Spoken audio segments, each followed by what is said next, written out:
Welcome to the Tuesday MLB Slate Breakdown. I'm Jason Gilbo at JGilbo11. With me is Josh Shepperton at BChad50, taking a look at today's 9-game slate that starts at 7:05, and it's an interesting one given all the pitchers on the hill. We're looking at a lot of second guys in the rotation, and it's not a pretty clear-cut day at the staff, but it's looking like some decent options up top.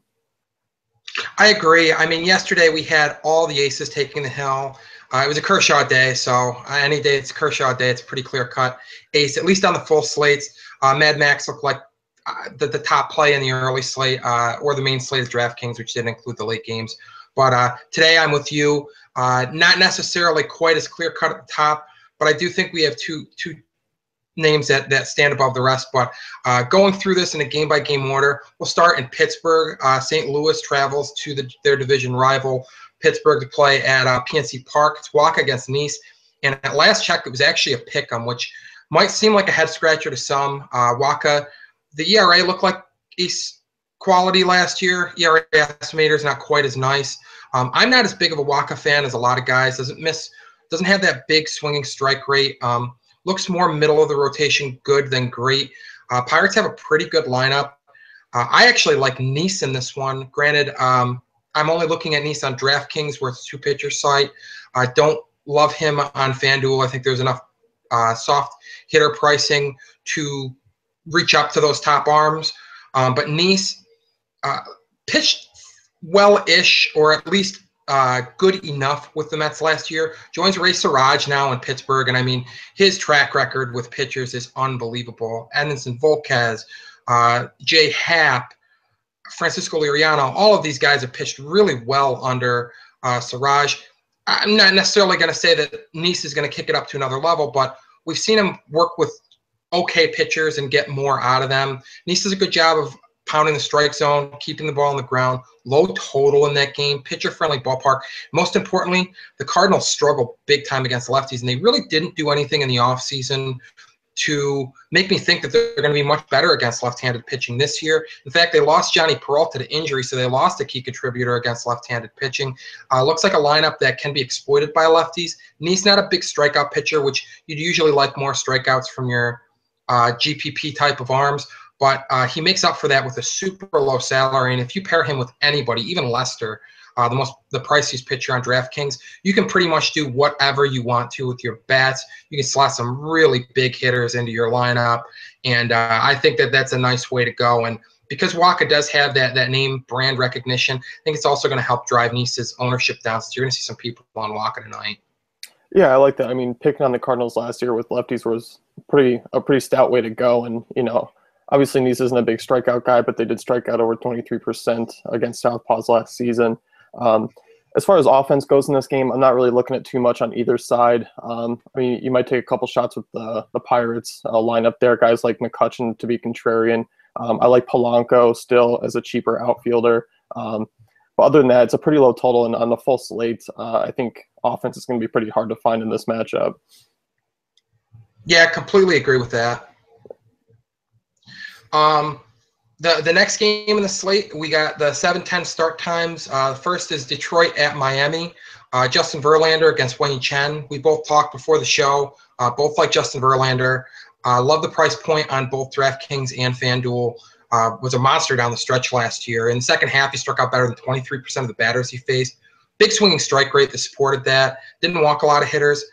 His FIP, xFIP, and Sierra a little higher than his ERA. Did have some home run luck, but overall, I mean, he looks like a guy who's figuring out how to pitch with maybe slightly depressed velocity from his peak years. But, I mean, he still throws hard. He can reach back when he needs to. The Marlins offense, tough to really judge their overall numbers against righties last year, since they were without Giancarlo Stanton for most of the year. But even if you plug him in, they ranked so low in the offensive standings against righties last year. Got to figure they're probably only about a middle-of-the-pack offense, maybe even slightly above average. But Verlander can carve up an offense like that, especially in a National League ballpark.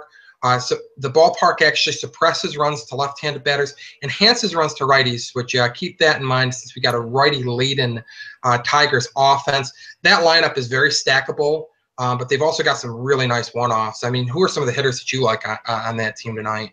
Well, I mean, they got about five righties that I'll definitely be keeping an eye on, and kind of starting cheaper. I like Nick Castellanos there at third base. I mean, he crushed left-handed pitchers last season with a 4.14 WOBA. I mean, then you got the whole outfield, and with them adding Justin Upton, although he didn't have a great year against Southpaws in San Diego last year, but you look at his track record against lefties when he was in better ballparks than Petco and kind of in a better offense. He's crushed. And obviously, you like Kinsler leading off. Cabrera as well as one of the best hitters in the game. And as you mentioned, very stackable team. I don't think their prices are actually too bad. I think it's a pretty good mix of top play and value and kind of some mid-range guys, especially looking at Upton and Martinez. I don't think the prices are too bad there. Yeah, I'm in love with those prices for Upton and Martinez. I slightly prefer Martinez to Upton if you have to pick between the two. I mean, Upton does have the longer track record. I'm throwing last year out. I mean, you can't completely dismiss a full season, especially the most recent one, but the guy's been too good against lefties, as you said, to be too concerned about last year. But Martinez, my God, his hard hit ball rate against lefties is just insane. It was like 47% last year, which is just unheard of. And I mean, 2 years in Detroit, 2 years of absolutely pummeling left-handed pitching. And the nice thing is Wayne Chen, good pitcher, good addition by Miami this offseason. But he'll be got by right-handed batters. They've hit him pretty hard in his career, and I'm actually surprised to see the total where it is. Really like the Detroit team total there. It's at just 3.5, but I mean, this is a righty-heavy team with some really big sluggers. I can't imagine that they don't score at least 4 runs collectively as an offense. And so I'm going to be definitely attacking that game with Verlander and the hitters. I think Verlander's usable in GPPs on FanDuel. I wouldn't spin down from the top 2 arms there. But in DraftKings, you can use them in all game types. And the next game up is Toronto at Tampa Bay. Aaron Sanchez against Jake Odorizzi. And Odorizzi had a nice year last year, but I'm not using any pitchers against this Blue Jays offense. Maybe Clayton Kershaw to be contrarian, which, I mean, the fact that Clayton Kershaw could be conceivably contrarian in any matchup basically speaks volumes about how good this Blue Jays offense is. There really isn't any other starter in the game that I would use against them. They're just too good. Obviously, they're always stackable, whether it's against a lefty or a righty. They've got some big boppers. One thing that I do want to point out is that Jake Odorizzi, even with his advancements last year, does give up a lot of fly balls to right-handed batters. So guys like Josh Donaldson, Jose Bautista, Troy Tulowitzki, Edwin Encarnacion, these guys have potential to reach this because Odorizzi doesn't keep the ball on the ground. So if he's going to be playing with fly balls, he's playing with fire. So I don't necessarily love any of those guys, price considered. I do like Donaldson the best of the bunch, but there's another third baseman I really like. Price FanDuel and DraftKings that I'll be turning to, but I think Donaldson makes for a strong GPP play because he is a little bit more expensive than this mystery guy that we're going to talk about in a little bit. Yeah, I definitely agree with you there. I think, price considered, looking at the Jays, obviously they have a ton of upside. For them to hit that mark, they do have to kind of go yard and do some damage. And it is possible for all the reasons you mentioned with Odorizzi. I think on a full slate, there are some better, price considered plays, which kind of just puts them into that tournament range for me. Yep. And then looking at the Tampa side, I don't see a ton from this offense. I don't mind them as actually looking at the top of the lineup, Longoria, Dickerson. I don't mind them as much. And I think at their prices, they are kind of a sneaky, maybe 2 to 3 stack there who can do some damage at times. But outside of that, I think they're just far more intriguing options as far as offensive games go. Yeah, I like the Longo call, namely on FanDuel, where he's just $3,000. Hasn't exactly crushed right-handed pitching in the last few years, but Sanchez hasn't missed a lot of bats as a starter. Does have some control issues. Wasn't striking many guys out. So if he does struggle, I mean, Longoria is hitting right in the heart of that, hitting third. He's got a couple doubles already this year, so he is hitting for some power early. The one cheap name that I really like on the Rays is Brad Miller. If you're spinning down from some of the top options at shortstop, he was pretty darn good against right-handed pitching last year. Has above average marks across the board, whether it's ISO, WOBA, OBP, WRC+, against righties in his career. So he's got some track record to it 2. He's a little bit lower in the order, so he might be slept on a bit. Hasn't really gotten off to a fast start. The other reason I like Miller is because Tropicana Field actually enhances power, home runs. Pretty easy to lose sight of because it is a pitcher-friendly ballpark, and usually people think pitcher-friendly synonymous with suppressing home runs. It's not always the case. I mean, Petco Park is another example of a ballpark that boosts home runs, but actually suppresses runs. So I like Miller a little bit, but I'm with you. Don't really love the offensive options in this game when factoring in price. I think on a full slate, we've got some better bang for your buck guys. This is more of a GPP venue for me in terms of who you're looking at for hitters. Moving on to the 8 o'clockers, we got an 8:05 start time for the Seattle Mariners at the Texas Rangers. Hisashi Iwakuma gets the ball against Martin Perez. I'm actually surprised to see that the Rangers are a slight favorite in this one. Pretty big over-under total in this game, too, relative to the rest of the slate. For those reasons, I mean, I'm looking at Iwakuma as only a GPP play. He is very good, though. I mean, his numbers, ERA estimators, walk rate, strikeout rate, they all line up favorably with the top 2 arms on the slate, Lester and Cueto. But I ignore Vegas at your peril. That's not something I tend to like to do. The Rangers' offense is fairly potent. They can get after right-handed pitchers. Guys like Prince Fielder, Mitch Moreland, Shin-Soo Choo, Rougned Odor, all lefties, but Hisashi Iwakuma pretty good against left-handed batters, so not necessarily super concerned about that. Not going out of my way to pick on him either. But this is mostly a stay-away game for me. I do like Shin-Soo Choo a lot, like his price point at both DraftKings and FanDuel. But Iwakuma is a talented pitcher, and I'm not picking on him with left-handed batters. At the same time, other than using Iwakuma in GPPs, not really looking at this pitching matchup in a favorable light. But on the other side of things, I love the Seattle Mariners offense. Nelson Cruz is the chalkiest of chalk plays at hitter, I think, tonight. FanDuel, he's super underpriced at $4,000. He should be pushing $5,000. DraftKings, he's priced highly, but easy enough to squeeze into lineups, and I think you have to get him in your cash games lineups. So good against lefties, and Perez is an average at best left-handed pitcher. Doesn't miss enough bats. Cruz can really crush the ball, and a couple other guys I really like in this contest. Love Franklin Gutierrez. Was very good against lefties last year. Has been well above average against lefties, albeit inconsistently year to year throughout his career. And also really like Chris Iannetta. Price point is really nice on FanDuel. Equal price point to Derek Norris, who I think is going to be the chalk at catcher tonight. A little bit pricier on DraftKings, especially for a guy who's hitting 8th in the lineup, but that's all the more reason to like him in GPP since that low lineup spot's probably going to drive some people off of him. Yeah, I like Seattle as well. I think they're actually kind of a sneaky stack tonight if you want to get away from those big boppers, that are right-handed out there, and maybe Chicago or Detroit that you're looking at. But, I mean, as you mentioned, Nelson Cruz, and then you also have Franklin Gutierrez, who has matched lefties as well. And I think those two are the big power guys, but you look at Cano, he's decent against left-handers as well throughout his career. Kyle Seager last season crushed left-handed pitching with a 357 WOBA, 214 ISO. It was just a one season sample size for Seager there, but I mean, obviously he got a hold of one yesterday off Hamels, and I think price considered and everything that matches up as far as park factor, I think they're kind of a decent stack tonight. And so I like Ketel Marte as well up front if he's hitting in front of him, just due to kind of a play to work in with those guys and kind of enhance your upside a bit. So I'm definitely with you there. I think Seattle's a great team to target tonight. Yep, I'm on board with that. Next up in that 8 o'clock time frame, we got the San Francisco Giants at Milwaukee at 8:10. Johnny Cueto getting the ball against Jimmy Nelson. Jimmy Nelson really struggles with left-handed batters. We saw a guy who really struggled with left-handed batters get the ball yesterday for them, Willie Peralta, and he was tattooed. Granted, a lot of that damage was done by Matt Duffy, a righty. Buster Posey reached his seats and is right-handed, but there was plenty of damage done by lefties too. Brandon Belt reached base multiple times. Denard Span had a nice home run and nearly hit one in his first at-bat, hit one of the warning track that he just missed. Joe Panic reached the seats. Brandon Crawford had a power outburst last year.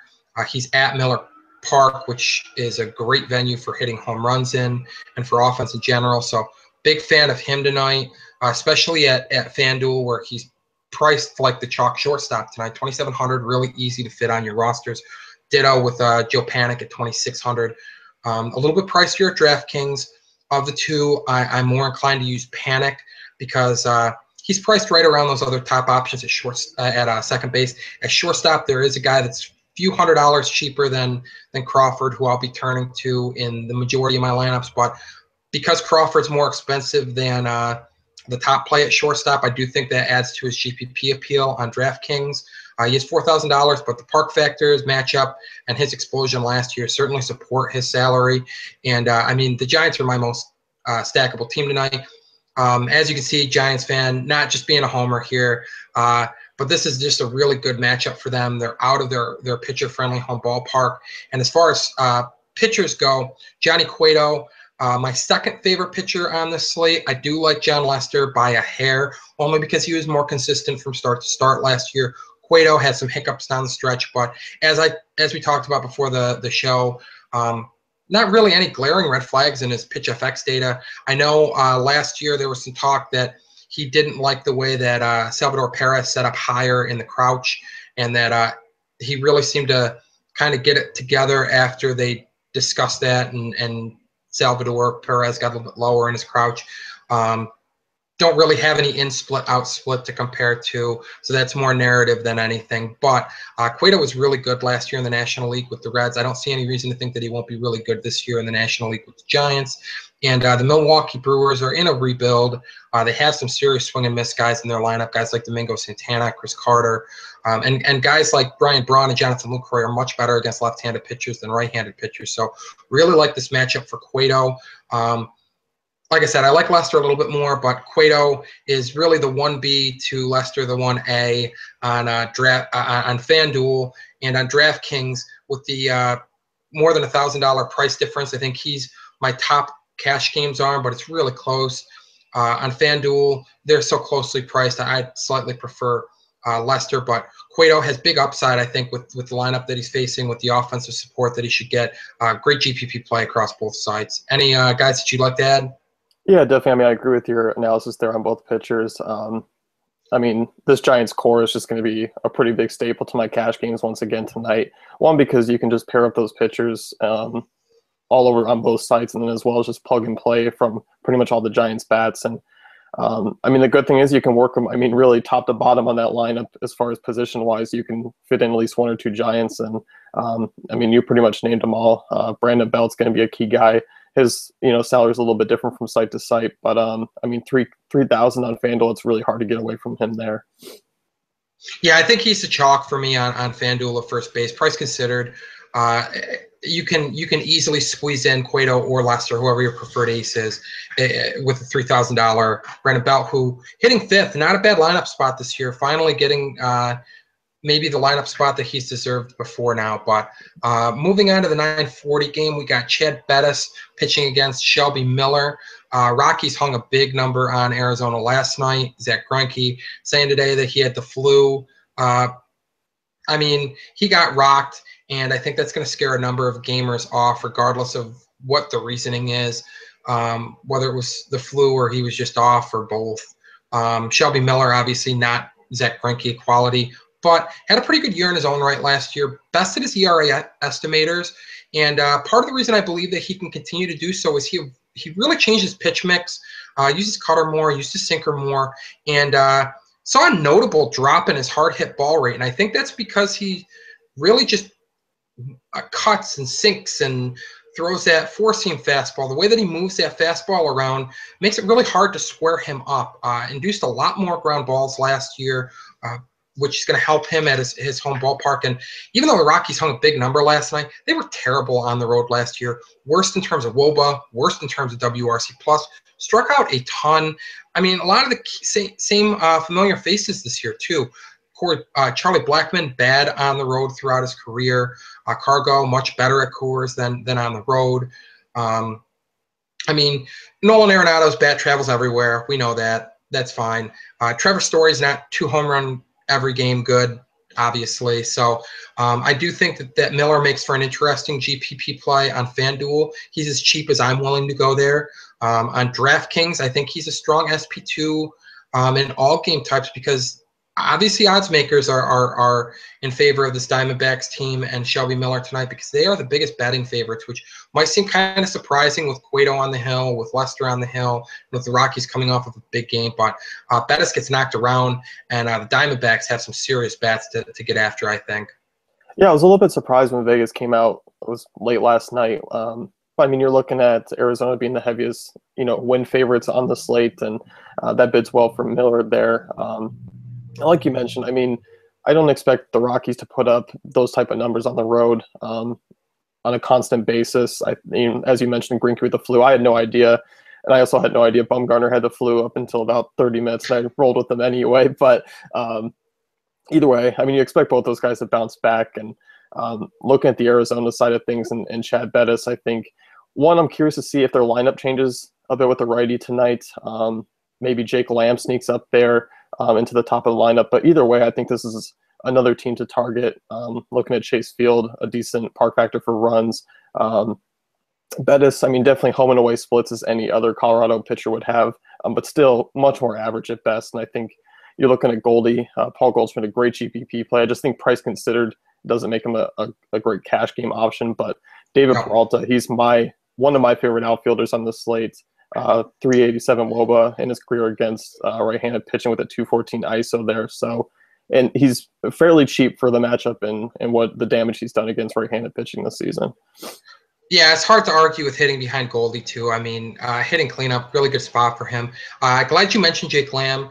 I think on FanDuel, where he's just $2,200, if he hits second, he's a guy that I like tonight, especially, namely in GPPs.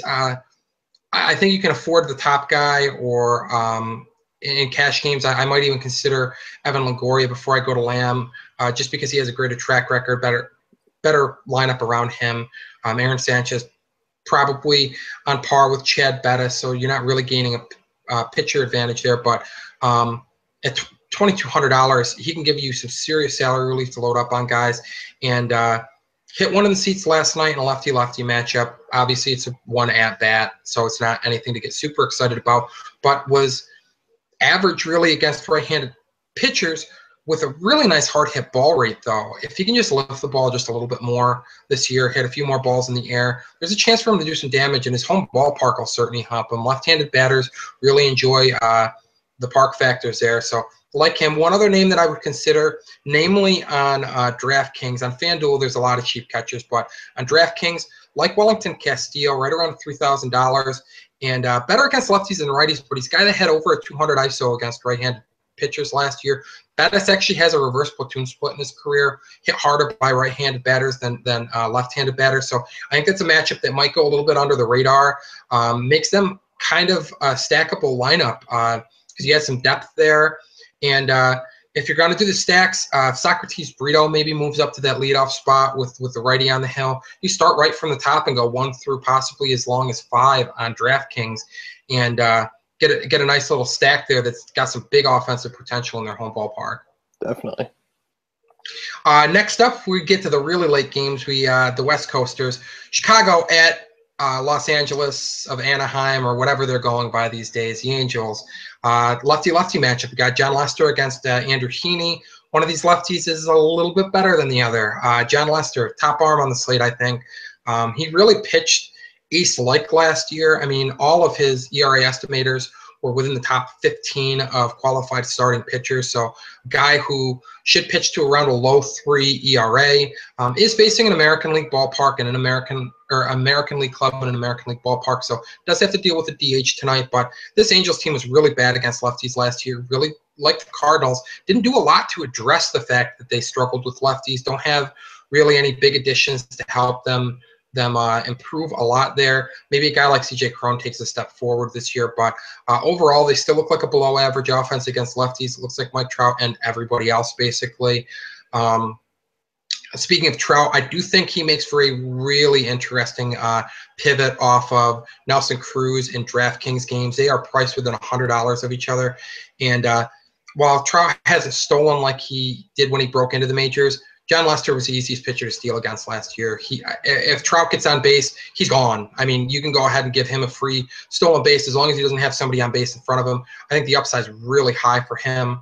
But Lester really good. Really pounds the strike zone, gets strikeouts, it's everything else you look for, and the rest of that lineup isn't imposing. He is a betting favorite on par with Johnny Cueto. They both hover around 130, minus 130 on the money line. But like I said, the consistency for him gets him the edge. And I mean, the Cubs lineup is loaded. A lot of left-handed bats that are very good. Anthony Rizzo made some strides against left-handed pitchers last year, but this isn't a lefty that I really want to pick on. I think we got some other options at first base, deep position, and Heaney really was very tough on left-handed batters. Struck a bunch out, didn't walk a lot of guys, limited hard contact. So as good as Rizzo is, I don't think this is a matchup to grab him.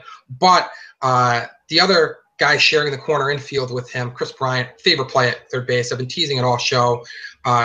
Hit left-handed pitching so hard last year, really well above average. Heaney had a huge hard hit ball rate to right-handed batters and really kind of lucked his way to a average-ish WOBA allowed to righties. I think that that's going to regress unless he makes some major strides.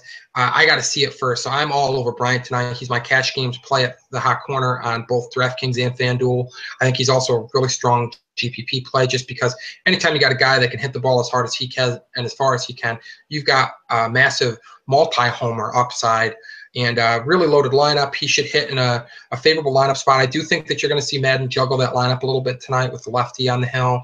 I think maybe Zobrist moves up as a table setter instead of hitting third. And you can see maybe Bryant move up to third or fourth in the lineup tonight, which I would be a favorable move for him. There's depth there, so regardless of where he hits, he's going to have some guys around him that can either drive him in or get on for him. The other name in this that I like, contest that I like, is Ben Zobrist. He's absolutely slayed left-handed pitching the last couple of years. Throughout his career, he's been above average against lefties. But the last 2 years, he's really hit them very hard. And again, getting back to that Andrew Heaney hard hit ball rate to righties, gonna give him some fits. I think Zobrist is. So guy that I like in cash games and GPPs, priced almost identically to Joe Panic on FanDuel. So if you're looking at a lot of Giants, maybe you're not comfortable stacking all of them. You want to get some lineup diversity in there. I have no problem with pivoting to Zobrist. Yeah, no, I definitely agree with you. Zobrist is one of my favorite kind of value plays on the slate tonight, and I definitely like the Bryant call there. With him crushing lefties. Another outfielder that I'm taking a look at from this game, Dexter Fowler, is a tournament play. He's had pretty sizable splits. He's hit lefties pretty well over his career, especially over the last few years. I think he's just, for his upside and for what he brings to the table, 2,700 on FanDuel, it's pretty cheap for him. And in that matchup, I think he's just another honorable mention from this game. And the Chicago team, I'm in between on possibly making them a stackable team tonight. I think they could be. I think the park factor is kind of going to narrow me back a little bit, even though they did put up big runs last night. Yeah, I would say it really comes down to what Joe Madden does tonight. We can keep our fingers crossed. If he goes something like Fowler, Zobrist, Chris Bryant in the 3-hole with Rizzo hitting fourth, all of a sudden you got a nice little 1 through 3, and I think that makes for a really strong stack. But if he staggers some of these guys, if it's a similar lineup to last night, I think they're a little bit less stackable, especially like you said, park factor is not terribly favorable, and this is a big enough slate that you do have some lineups and some better situations than theirs. But the talent's there, top shelf power in that lineup. Talent up and down. One other name that I'll throw out there from this contest is Addison Russell. I think, again, if that's the 1 through 3 that we see tonight or something similar to that, and Russell continues to hit 8th or 9th, which is what I expect, wraparound stack is a pretty nice possibility, especially since you don't usually get to do that with the National League club because pitchers usually batting in the 9-hole. Russell didn't really hit left-handed pitching hard last year, but he crushed it in the minors. As I keep, beating the dead horse, Heaney gave up a lot of hard hit contact to right-handed batters, and Russell is one of the most promising young players in the game, guy that a lot of people expect to break out this year. So I do like him as a sneaky play. Second base and shortstop eligible on DraftKings and cheap, so he's a nice little punt there. And on FanDuel, just shortstop eligible, but reasonably priced. I do like some of the other options there better, but I don't think I'm in the minority there, so that should drive his ownership rate down, which is obviously appealing for GPPs. But moving on to another Chicago team, the White Sox are traveling to Oakland to face the A's tonight. Chris Bassett's on the hill. Last night there was some talk that Sonny Gray might get the ball today if he was feeling better. Glad to see that we don't have to really keep tabs on that anymore. He has been announced as the Wednesday starter, so it's not Sonny Gray will pitch whenever we decide to slot him back in the rotation. I like seeing that firm declaration running across the ticker on MLB Network here today. Bassett, not really anything to get excited about as a starter. Certainly not going to be using him in any game types. Not necessarily going to be going out of my way to pick on him either because the O.co is a really pitcher-friendly ballpark. But I do like Jose Abreu in this one, especially at FanDuel where his price is, I believe, $3,600. Nice price point for a guy who kind of seems to just always fly below the radar when you've got guys like Miguel Cabrera there, Edwin Encarnacion.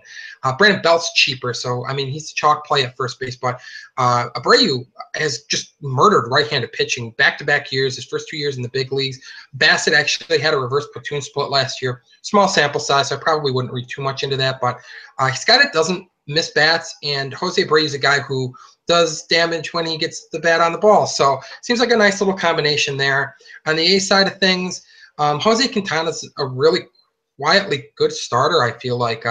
Maybe there's enough noise that he's finally getting some of the respect that he deserves, but not going on my way to pick on him, but there are a few names in that lineup that I do like for the A's, namely Josh Phegley if he gets the start over Stephen Vogt.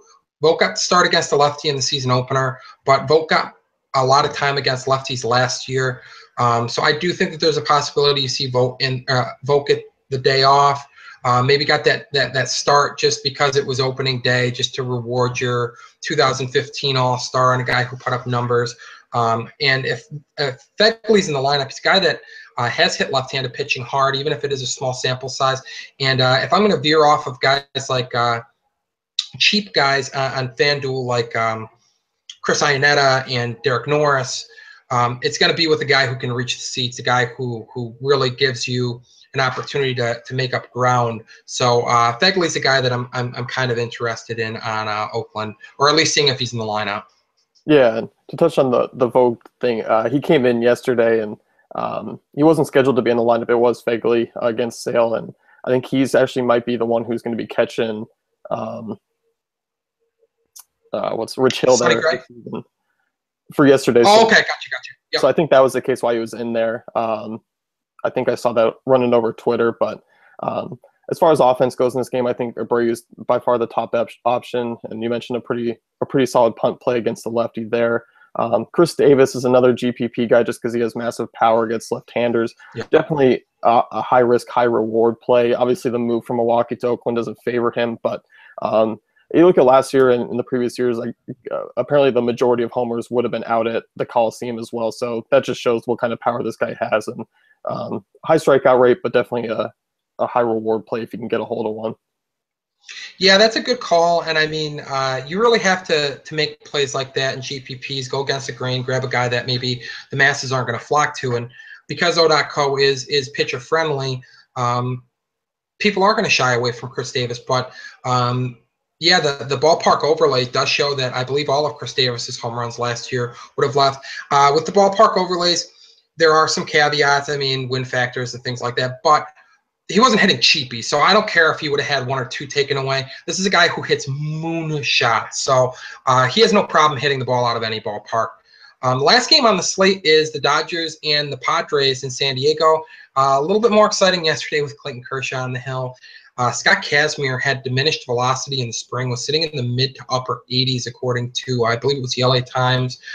Kazmir kind of dismissed it as just building up arm strength. His elbow was feeling fine. His arm was feeling fine. But, I mean, this is a guy who was out of baseball and playing for the Sugarland Skeeters in indie ball a few years ago when he was sitting in the mid to upper 80s with the Los Angeles Angels. It's a little early to go, the sky is falling with him just yet, but it is certainly reason to speculate. If you're a daily fantasy gamer, speculation is key in being ahead of the curve. So I think the Padres have some sneaky hook and mini stack appeal throughout. And I love a guy like Derek Norris against him. Matt Kemp is a guy who's crushed lefties throughout his career. And I can't believe I'm saying this, but even Melvin Upton had a nice year against left-handed pitchers last year. I think he's a guy that you can consider as a GPP swerve, especially since he's priced right around Franklin Gutierrez. And Gutierrez is going to get some ownership today. Upton, not so much. As for the Dodgers, a handful of guys that I really like in their lineup against Shields. Shields was absolutely murdered by left-handed batters last year. Doesn't have a track record of getting hit by them, but I mean, 400-plus plate appearances of left-handed batters just tattooing him isn't exactly a nothing sample size, and gave up a lot of home runs. His ballpark actually amplifies home runs to lefties, as I said earlier in the podcast. So guys like Corey Seager, my favorite play at shortstop on DraftKings, second favorite on FanDuel because there is a nice little $800 salary gap between him and Crawford there. But on DraftKings, he's cheaper than Crawford. I think you have to get him in as your shortstop in cash games. I think he's a strong play in GPPs too. Thankfully, Dave Roberts didn't do any kind of Dusty Baker nonsense, making the rookie hit lower in the lineup for no apparent reason. Had him hitting in the 2-hole, so it's a good lineup spot for him. Chase Utley, I mean, second base is deep, but if you want to be different and fire away a single bullet or a couple bullets in GPPs, you get a lot of lineups in there. He hit leadoff. He's left-handed. Looked pretty good yesterday too, and I mean, if Shields, if this is the new James Shields and he does struggle with left-handed batters, you don't want to get a bunch of these guys in there. Adrian Gonzalez, love him on DraftKings. $4,000 is just an unbelievably cheap price tag. I feel like it's 2015 all over again. Every day the Dodgers were underpriced on there, and here we are again in 2016. Gonzalez underpriced, puts up similar numbers to Brandon Belt against righties. Strong enough against lefties that I'm not concerned if he faces a left-handed reliever, and I mean, he's another guy that can exploit those numbers at James Shields, so I really like him a lot. Didn't like seeing Carl Crawford lifted for a pinch hitter yesterday for a variety of reasons, but it was a blowout. I don't want to put too much into that. I do think he has some GPP appeal, not facing Tyson Ross, who doesn't quite have the stolen base upside he did yesterday. But Derek Norris gave up a ton of stolen bases as well last year, so I don't mind grabbing a share or two of Crawford. His legs seem to be working just fine. Stole 10 bases last year in under 200 plate appearances, so he can run a little bit. So if you're looking for a speed upside guy, maybe not the guy that's going to reach the seats, but if he gets on, can steal a base, that's usually a sneaky way to grab some upside in GPPs. He's a guy that I like as well. Yeah, especially at that price tag. I mean, he's 2,300 on FanDuel. 3,100 on DK. And as you mentioned, I mean, the stolen base opportunity is there. I mean, basically he gets on, steals a base, maybe gets in a run, and that's all you need from that price tag and hopefully more. Yeah. But, you know, I like him a lot. And I think Seager is by far the top option in this game for me. Just price considered, matchup considered. Shields really struggled. Petco was very favorable for homers last season, mainly because of Shields. Yeah. But, I mean, overall, I mean, I think the Dodgers are a pretty favorable offense. I'm really curious to see their ownership tonight, see if they're going to be a little bit more chalkier than maybe if they put up 10 less runs last game. Yeah. So that could be something to keep an eye on. If you do want to be different, Dodgers might be a little bit more higher owned just because of recency bias. Yeah, I mean, we touched on it with the Rockies. Definitely a really good point with the Dodgers tonight. I do think that you're going to get the I call it the lemming ownership boost, the guys that chase yesterday's points. I mean, there's definitely reasons to use these guys. I won't dispute that. But anytime a team comes off a big game, a guy comes off of hitting a dinger, you can expect those handful of gamers that just cling to yesterday's points like they get some kind of bonus for them.